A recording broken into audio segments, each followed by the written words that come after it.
sa kata ng tao na matutukan, gwapo sa inyong pananawan. Og simbi ka di pa hubog, meron hubog nagnaw. Alright, dami sa lugar nga nindot kayo ganing aso-aso nga lugar basta kay ganahan diri kay bukal nga hindi ko kasabot ani niya nga lugar. Pero mura ka pamilya nga lugar, pero bago ra naabot diri First lugar. time in my life sentence nga naami diri nga lugar.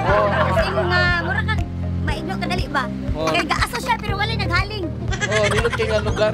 Yes. So, kung ganahan mo diri mapainit diri, magdala na mo itlog niya yung quality style diri. Ug labi na katong relasyon nga namugnaw na, ala dinhi mo. Painita. Yes. So, So dili lang init siya. Init siya no? Oh. Ma'am, kamata si Ma'am.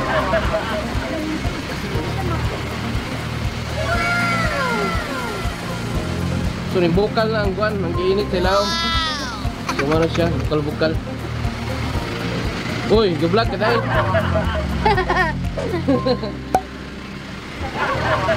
So, nindot ka kaya. Nindot rin makatkat, basta magdala kang itlog.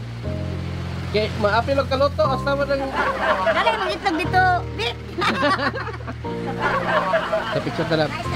Picture na So, mo to guys, mga mari mga pari, naabot mi na lugaraha nga wala na mo dama.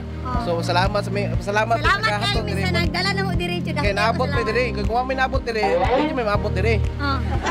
So nindot siya. Nindot gani. Nindot siya mga pare, marag na-advance ang amuang one ba travel sa Valentine.